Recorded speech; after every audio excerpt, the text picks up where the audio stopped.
राम राम नमस्कार। हम रईस और आप देख रहे हैं बुंदेली कवरेज और हम हैं इस वक्त जतारा विधानसभा में। और जतारा विधानसभा में जो भाजपा के उम्मीदवार हैं ये जैसे हरिशंकर खटीक जी, पूर्व मंत्री और लगातार 3 बार विधायक भी रह चुके। का है भाई साहब, सबसे पहले तो स्वागत है आपको बुंदेली कवरेज पे। धन्यवाद आप सबको। ये का है भाई साहब, ये बार का योजनाओं को लेके आप जनता के बीच जा रहे हैं, कैसे चल रहा प्रचार प्रसार, का उम्मीद लग रही कि भाजपा सरकार फिर एक बार। देखिए, सबसे पहले तो हम पार्टी के शीर्ष नेतृत्व को और मतपेश के शीर्ष नेतृत्व को बहुत बहुत हम उनके प्रति आभार व्यक्त कर रहे हैं कि हमें एक सिंबल के तौर पर उन्होंने सम्मानित किया। भारतीय जनता पार्टी के बहुत छोटे से कार्यकर्ता होने के नाते कोई एक एक बार टिकट के लिए संघर्ष करता है। हमें लगातार पार्टी ने 5 बार टिकट दिया, तो 5 बार इसलिए टिकट दिया कि हमने पार्टी के लिए काम किया है। भारतीय जनता पार्टी की जो नीति है, रीति है, हमारे देश के प्रधानमंत्री माननीय नरेंद्र मोदी जी, जो देश के नहीं बल्कि दुनिया के सबसे ताकतवर नेता है, उनकी जो योजनाएं हैं, मध्य प्रदेश के मुख्यमंत्री शिवराज सिंह चौहान जी है, उनकी जो योजनाएं हैं, जो पात्र व्यक्ति हों, उनको हमने अपने कार्यकर्ताओं के माध्यम से और डायरेक्ट जनता को किस प्रकार से लाभ मिले, उसके लिए हम लोगों ने प्रयास किया। तो आज गांव-गांव में भारतीय जनता पार्टी का काम बहुत सक्रियता के रूप में चल रहा है। वैसे तो भारतीय जनता पार्टी में जो कार्यकर्ता है, कार्यकर्ता के लिए काम और काम के लिए कार्यकर्ता ही बना है और लगातार मेहनत करता है कार्यकर्ता, दिन रात परिश्रम करता है। जो पार्टी के दिशा निर्देश होते हैं, उसके एक कार्यक्रम खत्म नहीं हुआ था, दूसरा कार्यक्रम उसको बता दिया जाता है। तो लगातार पार्टी का कार्यकर्ता हमेशा भारतीय जनता पार्टी में एक लगा रहता है, कोई ना कोई उसको काम चाहिए। तो दूसरा एक चीज महत्वपूर्ण चीज ये है कि पार्टी की जो विचारधारा है, विचारधारा से बढ़ करके देखिए आप, हमारे हिंदुस्तान का स्वाभिमान और सम्मान की अगर बात करें तो बहुत आगे बढ़ा है। इसके साथ साथ ये है कि मध्य प्रदेश के यशस्वी मुख्यमंत्री शिवराज सिंह चौहान जी ने भी हर समाज वर्ग के सम्मान के लिए काम किया है। अभी एक आपके बीच में अगर हम बात रखें तो जो पहले लाडली लक्ष्मी योजना चलती थी गरीब बेटियों के लिए, अब फिर इसके बाद सम्बल योजना चला। सम्बल योजना में माँ के पेट के अंदर जो बच्चा होता है और उसके बाद जो बच्चा बाहर आता है, तब भी उस सरकार पैसा देती है। उसमें 4,000 पहले मिलते थे, जब बच्चा बाहर आता है 9 महीने बाद तो 12,000 वो मिलते, तो 16,000 तो वही दिए जाते हैं। इसके बाद उस बच्चे की पूरी पढ़ाई फ्री रहती है। फिर पढ़ाई के बाद अगर कोई व्यक्ति बीमार हो जाता है, 18 साल से अधिक उम्र हो गई है, वो खत्म हो जाता है, तो सामान्य मृत्यु अगर उसकी होती है तो सरकार अंत्येष्टि के लिए सहायता राशि तो देती है 5 या 7 में, सामान्य मृत्यु पर 2 लाख रुपए देने का प्रावधान सरकार की है उसमें। दूसरा, जो गरीब व्यक्ति अगर उसके पेड़ से गिरने से कोई खत्म हो जाता है, सड़क दुर्घटना में खत्म होता है, जहरीले जीव जंतु के काटने से खत्म हो जाता है, और महत्वपूर्ण चीज है कोई गाज गिरने से खत्म हो जाता है, तो ऐसी आपदा जो आती है उस घर परिवार में, तो मुख्यमंत्री शिवराज सिंह चौहान जी अपने आप को एक चीज समझते हैं कि हम माने उस परिवार की चिंता करते हैं शिवराज सिंह चौहान जी, और 4 लाख रुपए सहायता राशि उस परिवार के लिए देते हैं। तो ये सरकार चिंता हर प्रकार से करती है। तो लेकिन जैसे अगर तीर्थ यात्रियों की बात करें तो मध्य प्रदेश के मुख्यमंत्री शिवराज सिंह चौहान जी स्वयं गरीबों के लिए श्रवण कुमार बने। ये ऐसे बूढ़े बुजुर्ग लोग हैं जिनकी मन की अभिलाषाएं इच्छाएं होती है कि हम तीर्थ दर्शन यात्रा करने के लिए जाएं, कश्मीर से कन्याकुमारी तक जाएं, अजमेर माँ वैष्णो देवी के दर्शन करने जाएं, कई ऐसे महत्वपूर्ण चिन्हित स्थान है उसमें जाएं, काशी बनारस जाएं। तो उसमें हर प्रकार से जो नए लोग होते हैं तो उनकी इच्छा भी होती है कि हम अपने माता पिता को तीर्थ यात्रा कराएं, लेकिन आर्थिक स्थिति खराब होने के कारण, कमजोर होने के कारण वो अपने माता पिता को, बुजुर्गों को तीर्थ यात्रा नहीं करा पाते। तो स्वयं मध्य प्रदेश के मुख्यमंत्री शिवराज सिंह चौहान जी स्वयं श्रवण कुमार बन करके, जैसे श्रवण कुमार ने अपने माता पिता को कंधे पे उसमें कवर लेकर के उनको यात्रा कराने का काम किया, तो वैसे अब मध्य प्रदेश के मुख्यमंत्री शिवराज सिंह चौहान जी लगातार कम से कम मध्य प्रदेश में 10-15 साल से लगातार कर रहे हैं। दूसरा महत्वपूर्ण चीज है कि इस बार तो और अभी 21 मई से सरकार ने स्कीम बनाई, और स्कीम बनाई नहीं बल्कि योजना लागू भी कर दी कि अब जो बूढ़े बुजुर्ग लोग हैं उनको हवाई जहाज में बैठा करके हम लोग तीर्थ यात्रा कराने का काम कर रहे हैं। ये भारतीय जनता पार्टी की सरकार है। भाई साहब, अभी पिछले चुनाव की बात की जाए 2018 की, तो यहाँ से कांग्रेस का प्रत्याशी नहीं था, लोकतांत्रिक जनता दल के प्रत्याशी को काफी मतों के अंतर से आपने हराया था। अब की बार कांग्रेस ने अपना प्रत्याशी उतारा है, पूर्व लोकसभा प्रत्याशी हैं जो उनके, तो अब की बार आप मुकाबला कैसा देखते हैं आप उनके साथ में। देखिए, यहाँ पे जो चुनाव है, हम सब जानते हैं कि यहाँ पे चुनाव कौन लड़ रहा है। बाहर से आए हुए व्यक्ति पहले हम लोगों से बोलते लोग बाग, लेकिन हम जब यहाँ से 2008 में जब हम यहाँ से आए, तब से मैंने कभी जतारा नहीं छोड़ा। भोपाल मीटिंग हुई, विधानसभा सत्र चला, तब भोपाल गए, फिर यहीं खुलेपन से, खुले हृदय से, साफ हृदय से हमने सेवा की है। तो लगातार 5 साल यहाँ पे ट्रांसफार्मर खराब हो जाते हैं तो जनता को रखवाने वाले हम ही रहे। हमने यहाँ पे जनता इतनी आई, माने डेली के हमने शाम के 4-4 बजे, 5-5 बजे तो नहा पाया हमने। लगातार जनता के बीच में लगातार हमने सेवा की। अब कोई व्यक्ति बाहर से आए, पता ही नहीं कहाँ से आए, ये नहीं पता, और जैसे ही चुनाव का टाइम आता है वैसे ही प्रकट हो जाए कोई व्यक्ति, तो ऐसे प्रकट होने से क्या औचित्य है। जनता की सेवा करना चाहिए, पहले मेहनत करना चाहिए, जनता के बीच में उनको परिश्रम करना चाहिए। क्या हमने जनता की सेवा की है कि नहीं की है? तो जनता उन्हीं से पूछती है कि भैया आप आज चुनाव में वोट मांगने के लिए आओ, कल काम करोगे कि नहीं करोगे? तो जनता को ये विश्वास भी पहले करना चाहिए। हम लोग जैसे ट्रांसफार्मर खराब हो जाता है वो सुनते हैं, कोई व्यक्ति बीमार हो जाता है उसका इलाज कराने का काम करते हैं, मुख्यमंत्री स्वेच्छादान के माध्यम से भी हम राशि सैंक्शन करा के वो कराते हैं। जो आयुष्मान भारत के कार्ड बने हैं उसके माध्यम से भी इलाज कराने का काम करते हैं। कहीं किसी प्रकार की कोई भी परेशानी की बात आती है तो जनता की हर प्रकार से सुनने का अपन लोग काम करते हैं। जी, अभी अभी वर्तमान में जो टिकट वितरण को लेकर के भाजपा ने अपने सबसे बाद में उम्मीदवार घोषित किए, टीकमगढ़ विधानसभा की बात की जाए तो एक तरफ भाजपा में बगावत का दौर शुरू हो चुका है टीकमगढ़ में, के श्रीवास्तव अलग जा रहे, राजेंद्र तिवारी अलग जा रहे हैं। इस पर आप भाजपा की सबसे सीनियर यहाँ से नेता हैं बुंदेलखंड के, तो आप इस पर किस प्रकार की टिप्पणी करना चाहेंगे कि मतलब ये पार्टी को मनाना चाहिए या फिर ये आदि अलग से लड़ते हैं किसी किसी पार्टी का सिंबल लेकर के, तो ये पार्टी को नुकसान पहुंचाएंगे? इस पर आपके कोई विचार?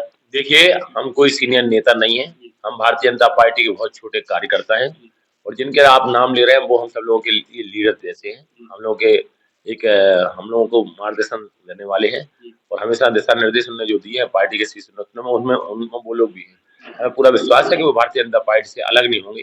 ठीक है, अभी कोई टिकट मिला, किसी को एक को व्यक्ति को टिकट मिलता है तो पार्टी का जो आदेश होता है हम सबको स्वीकार करना चाहिए, हमें सम्मान करना चाहिए। ठीक है, थोड़ा मन में कष्ट तो होता ही है, लगातार कोई व्यक्ति मेहनत करे और मेहनत करने के बाद उसको नहीं मिल पाए तो थोड़ा उसको अपने आप में भी एक आ जाता है, गुस्सा आता है। तो वैसे ही हम जानते हैं उन लोगों के जिनके नाम ले रहे हैं वो थोड़ा एक रोष टाइप का है। हाँ, उनके मन के अंदर है, लेकिन वो जब हमारे मस्तिष्क के मुख्यमंत्री शिवराज सिंह चौहान जी उनसे बोलेंगे और पार्टी का जब दिशा निर्देश होगा तो सब लोग पार्टी के लिए काम करेंगे, हमें इतना पूरा विश्वास है, क्योंकि पार्टी से बड़ा दुनिया में कोई नहीं होता है। पार्टी हमारी माँ है और माँ के साथ में हर आदमी वफादारी से काम करता है, उसमें के श्रीवास्तव भी है। हम लोग अखिल भारतीय विद्यार्थी परिषद से तैयार हुए हैं।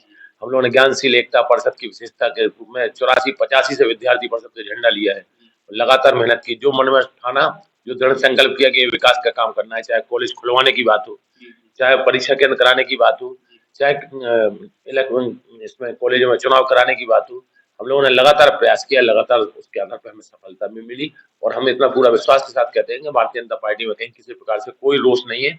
जो अगर मन में किसी प्रकार से थोड़ी नाराजगी होगी तो हम सब लोग उनसे अनुरोध भी करेंगे पार्टी परिवार के लिए आप काम करें, क्योंकि आपने पूरा जीवन निकाल दिया, थोड़ी सी भावुकता में गुस्सा में आकर के अपन लोगों को ऐसा नहीं करना है। दूसरा महत्वपूर्ण चीज ये है कि हम विकास की अगर बात करें, जन कल्याणकारी योजना तो हमारे मुख्यमंत्री ने दी है, उसके माध्यम से आप विकास की बात करें तो टीकमगढ़ जिले की धरती पर जतारा विधानसभा क्षेत्र में 178 करोड़ के तो रोड स्वीकृत हुए हैं। पहले 15 महीने कांग्रेस की सरकार रही, इसके बाद 2 साल कोरोना आया तो कितना हुआ, 3.5 साल हो गए, अब बचा 1.5 साल। तो 1.5 साल में हमने 178 करोड़ की सड़कें स्वीकृत की हैं। उन सड़कों के नाम भी बता सकते हैं, जैसे जतारा से लिधौरा रानीगंज का रोड है, 10 मीटर चौड़ा रोड, 42 करोड़ 59 लाख का स्वीकृत हुआ। जतारा से खरगापुर का रोड है, 54 करोड़ का स्वीकृत हुआ। जतारा से कुंड पहाड़ी का रोड है, 3 करोड़ 5 लाख का स्वीकृत हुआ। मोरपारिया से दरियापुरा मेंदवारा का रोड 8.5 करोड़ का स्वीकृत हुआ। गोवा से खजरी का मार्ग 10.5 करोड़ का। ऐसा पूरा अगर हम सड़कों का बता दें आपको नेटवर्क, तो मैंने 178 करोड़ की सड़कें स्वीकृत हुई है। दूसरा स्वास्थ्य के क्षेत्र में अगर कहें तो जतारे में जहां हम बैठे हैं यहाँ पे सामुदायिक स्वास्थ्य केंद्र था, हमने सिविल हॉस्पिटल स्वीकृत कराया और सिविल हॉस्पिटल स्वीकृत नहीं कराया बल्कि 19 करोड़ रुपया भी दिए, 19 करोड़ रुपया स्वीकृत करा करके उसकी बिल्डिंग बनने का काम भी चालू है, आप देख सकते हैं जतारा में। यहाँ पे सीएम राइज स्कूल दिया, 10 करोड़ की उसके लिए राशि स्वीकृत कराई, उसकी बिल्डिंग बन रही है हायर सेकेंडरी स्कूल में, आप देख सकते हैं। इसके बाद और आप आइए, नगर जतारा के लिए पानी की समस्या थी, उसके लिए हमने नल जल योजना स्वीकृत कराई 30 करोड़ की लागत से, उसके पाइपलाइन विस्तार का बिछने का काम भी चालू है। और हम आपको और क्या बता दें, यहाँ पे कॉलेज हमें विरासत में मिला था, आर्ट कॉलेज, ठीक है। हम सब लोगों ने प्रयास किया, जनता की मांग थी, बच्चों की भी मांग थी, यहाँ के बच्चे टीकमगढ़ पढ़ने जाते थे साइंस और कॉमर्स करने के लिए, पृथ्वीपुर जाते थे, नेवाड़ी जाते थे, हमने लिधौरा में अलग कॉलेज खुलवाया साइंस के साथ में, और जतारा को जो कॉलेज आर्ट कॉलेज था उसको हमने साइंस और कॉमर्स कराया और 3 करोड़ 75 लाख की बिल्डिंग भी वहाँ देख सकते हो आप। यहाँ शासकीय बच्चे सिविल इंजीनियरिंग से डिप्लोमा करें, इलेक्ट्रिकल इंजीनियरिंग से डिप्लोमा करें, इलेक्ट्रॉनिक एंड कंप्यूटर साइंस से डिप्लोमा करें, मैकेनिकल से डिप्लोमा करें, ऐसी इंजीनियरिंग लाइन के लिए हमने शासकीय पॉलिटेक्निक जतारा में खुलवाया। यहाँ जतारा में पूरी मध्यप्रदेश के बच्चे, क्योंकि एक साल में 240 बच्चे यहाँ पे एडमिशन लेते हैं और 240 बच्चे निकलते हैं हर साल, तो ऐसे कम से कम यहाँ पे जो बच्चे हैं वो हम पढ़ रहे हैं, पूरे मध्य प्रदेश के बच्चे जतारा में आकर के पढ़ रहे हैं और शासकीय पॉलिटेक्निक में ग्रहण कर रहे अभी अभी भाजपा सरकार की एक योजना लागू हुई पिछले कुछ महीनों पहले, लाडली बहना योजना। तो लाडली बहना योजना को लेकर के कांग्रेस का आरोप हमेशा से ये लगता है कि ये सिर्फ ये योजना जो है वो वोट बैंक की राजनीति के लिए है, वोट लेने के लिए है। इस पर आपके कोई विचार? हैं। देखिए, कांग्रेस ने तो कुछ किया नहीं। कांग्रेस की सोच पहले थी किसी जमाने में, जब राजीव गांधी जी प्रधानमंत्री थे, वो कहते थे कि मैं 100 रुपए ऊपर से भेजता हूँ, 5 रुपए तक जनता को पहुंच जाए तो बहुत बड़ा सौभाग्य मानते हैं। आज देश के प्रधानमंत्री माननीय नरेंद्र मोदी जी ने जनता के खाते खुलवाए, किसानों का सम्मान करने का काम किया, किसानों के खातों में पैसा देने का काम किया। 6,000 रुपए केंद्र सरकार से मिल रहे हैं, 6,000 रुपए मध्य प्रदेश के मुख्यमंत्री शिवराज सिंह चौहान जी दे रहे हैं, तो कम से कम उनको पैसा मिल रहा है। लाडली बहना की बात करें तो उनने तो काम किया नहीं पहले से, उनने स्कीम ही नहीं बना पाए, उनने योजना ही नहीं बना पाई। मुख्यमंत्री शिवराज सिंह चौहान जी के अंदर जो है इच्छा शक्ति थी, ताकत के साथ उन्होंने काम किया और जो गरीब माताएं बहनें हैं उनका सम्मान करने के लिए, उनका सम्मान बढ़ाने के लिए मध्य प्रदेश के मुख्यमंत्री शिवराज सिंह चौहान जी ने योजना बनाई, मुख्यमंत्री लाडली बहना योजना। अब माताओं बहनें अपने पति के सामने हाथ तो नहीं फैला सके, बच्चे के ट्यूशन की फीस के लिए पैसा तो नहीं मांग सके, बच्चे के कपड़े खरीदना है तो उसके लिए पैसा तो नहीं मांग सके। अगर घर की माँ बहन को अपने लिए कपड़े खरीदना है तो वो कम से कम स्वयं खरीद तो सके, यानी खुद सक्षम है। ऐसे 1,000 1250 रुपए कोई वो नहीं रखता, लेकिन सम्मान तो दिया सरकार ने। तो ऐसी माताओं बहनें अब इस चीज का इंतजार करती हैं कि 10 तारीख कब आ रही है। आपने जतारा में भी देखा होगा, पिछले 5 अगस्त को जतारा में जब कार्यक्रम था, तो यहाँ जतारा की जनता आज भी नहीं बता सकती कि जतारा में 1 लाख जनता थी कि 1.5 लाख थी कि 2 लाख थी कि 2.5 लाख थी कि कितनी थी, कितनी हमारे जतारा नगर में माताएं बहनें आई थी। जिस एरिया में जो लोग जा रहे थे ना, जब मुख्यमंत्री का रोड शो हुआ, पहले सभा हुई फिर रोड शो हुआ, तो जिस एरिया में मुख्यमंत्री जा रहे थे उनको रास्ता निकलना दूर हो गया उनके वाहनों को। और जनता का कितना अटूट प्रेम और स्नेह था। आज इसके साथ हम कह सकते हैं कि मुख्यमंत्री जी की योजनाएं सार्थक है, उसके माध्यम से जनता को लाभ मिल रहा है। जनता को लाभ भी नहीं मिल रहा है, इसका परिणाम भी अब आप सब लोगों के बीच में आएगा। और अपने भारतीय जनता पार्टी का पूरे मध्य प्रदेश में भी ऐसे ही चल रहा है पूरा, और जो इस तरीके से भारतीय जनता पार्टी की सरकार बनेगी। एक लास्ट सवाल है, बुंदेलखंड में पलायन और रोजगार जो है सबसे बड़ा मुद्दा माना जाता है। भाजपा सरकार लगभग पिछले 18 सालों से राज कर रही है मध्य प्रदेश पर। अभी बुंदेलखंड में पलायन और रोजगार को लेकर कितना काम हुआ, कितना विकास हुआ? आप तो उसमें मंत्री भी रह चुके हैं, भाजपा सरकार में शिवराज जी के मंत्रिमंडल में शामिल रहे। तो ऐसे कौन सी जो नई योजनाएं और सौगातें, कारखाने या उद्योग वगैरह ऐसे बुंदेलखंड को क्या मिला अभी तक? देखिए, मुख्यमंत्री जी के बारे में जब से भारतीय जनता पार्टी की सरकार यहाँ पर मध्य प्रदेश में बनी, जब पहले 7.5 लाख हेक्टेयर भूमि सिंचित होती थी और आज हम 46 लाख हेक्टेयर भूमि सिंचित कर रहे हैं पूरे मध्य प्रदेश की, और हम लोगों का 64 लाख हेक्टेयर भूमि सिंचित करने का लक्ष्य है कि हम लोग 2024-25 में 46 क्या बोलते हैं 64 लाख हेक्टेयर भूमि सिंचित करेंगे। और उसमें चाहे पार्वती सिंध नदी की बात करें, दोनों नदियों को जोड़ने का काम किया। मां नर्मदे जी का पानी हम लोग उज्जैनी नदी में ले गए, कई नदियों को हम लोगों ने जोड़ने का काम किया। और इसके साथ साथ महत्वपूर्ण चीज ये है कि जैसे हमारा बुंदेलखंड की आप बात कर रहे हैं, तो बुंदेलखंड में महत्वपूर्ण चीज ये है कि पूर्व में छतरपुर जिला और पश्चिम में टीकमगढ़ जिला और बीच से धरती माँ को चीर के निकली हमारी धसान नदी, जिसका पूरा का पूरा पानी उत्तर प्रदेश में चला जाता था। एक बूंद पानी किसानों को नहीं मिलता था, लेकिन मध्य प्रदेश के मुख्यमंत्री शिवराज सिंह चौहान जी से हम लोगों ने अपना अनुरोध किया जनता की मांग के आधार पर, और मुख्यमंत्री शिवराज सिंह चौहान जी ने हम लोगों के लिए 511 बांध योजना स्वीकृत की और 183 गांव के किसानों को 183 गांव के किसानों को 75,000 हेक्टेयर भूमि सिंचित करने के लिए लक्ष्य निर्धारित किया। और आज हम गर्व के साथ कह सकते हैं कि लगभग 75,000 हेक्टेयर में 70,000 हेक्टेयर भूमि हमारी सिंचित होने लगी है। 183 गांव में 177 गांव के आसपास की जनता को उसका लाभ भी मिलने लगा है। जो इस क्षेत्र का पलायन की बात होती थी, वो पलायन रुका है। दूसरा, टीकमगढ़ जिले के लिए रेलवे लाइन भी आई। आज लोग टीकमगढ़ से ट्रेन से बैठ करके मुंबई जा रहे हैं, टीकमगढ़ से बैठ करके दिल्ली जा रहे हैं, टीकमगढ़ से बैठ के खजुराहो और क्या बोलते हैं बलिया जा रहे हैं, बिहार जा रहे हैं। कितने बड़ा एक सौभाग्य है कि आप बुंदेलखंड का जो नेटवर्क हिंदुस्तान के कोने कोने से जोड़ने के लिए जा रहा है। इससे बड़ा और खुशी और क्या हो सकती है? इतना भारतीय जनता पार्टी ने किया, पहले कांग्रेस ने क्यों नहीं किया? पूछे उनसे। हमने जो चंदेली तालाब हमारे बुंदेलखंड के कहलाते हैं, हमने उन तालाबों को भरने के लिए जामनी नदी का पानी लेके आए। जामनी नदी का पानी हरपुरा सिंचाई परियोजना के माध्यम से मोहनगढ़, अचर्रा और केशवगढ़ ऐसे तालाबों में फेज 1 के माध्यम से भेजा। फेज 2 के माध्यम से हमने अभी पुनः प्रशासन की स्वीकृति हरपुरा सिंचाई परियोजना की स्वीकृति कराई है कि जामनी नदी का पानी हम हरपुरा सिंचाई परियोजना के माध्यम से और बनाना के तालाब में लाएंगे। उसकी स्वीकृति भी होगी, उसके टेंडर भी हो रहे हैं। तो अब एक खुशी होना चाहिए, जब बराना के तालाब में पानी आएगा तो लिथौरा में भी स्वाभाविक आगे बढ़ेगा, ईश्वर मातोल के लिए भी जाएगा, सतुआ के लिए भी जाएगा, साहेबपुर के लिए भी जाएगा, तो बढ़ता ही जाएगा एक न।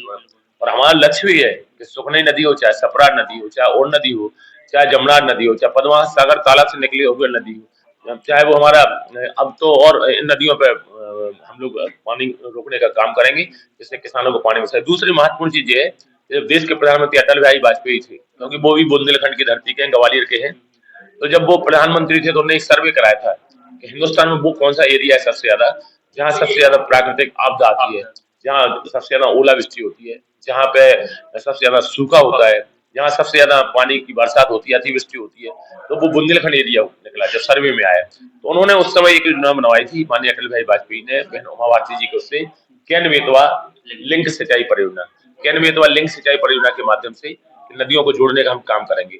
अगर बेतवा जी में पानी है और केन नदी सूख गई थी, तो बेतवा का पानी हम केन नदी में डालेंगे।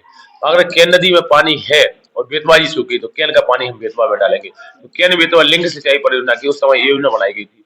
अब हम धन्यवाद देना चाहते हैं देश के प्रधानमंत्री जी को, माननीय नरेंद्र मोदी जी को, मध्य प्रदेश के मुख्यमंत्री शिवराज सिंह चौहान जी को, उत्तर प्रदेश के मुख्यमंत्री योगी आदित्यनाथ जी को, हमारे प्रदेश अध्यक्ष सम्मानित डॉक्टर माननीय बी डी शर्मा जी को, सम्मानित डॉक्टर बीरेंद्र कुमार जी को, जिस क्षेत्र के सांसद हैं, इन सब लोगों ने पहल की, हम लोगों की मांग को रखा और पानी का बंटवारा हुआ कि उत्तर प्रदेश में पानी इतना जाएगा, मध्य प्रदेश में पानी इतना जाएगा, और उसके आधार पर केन बेतवा लिंक सिंचाई परियोजना स्वीकृत हुई। अगली स्वीकृत नहीं हुई, इसके लिए 44,605 करोड़ रुपए स्वीकृत हुए हैं।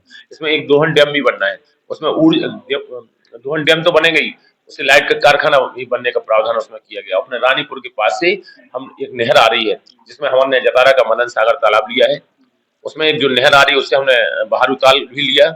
जतारा में जो पानी आ रहा है उससे हमने धर्मसागर तालाब बराना लिया है।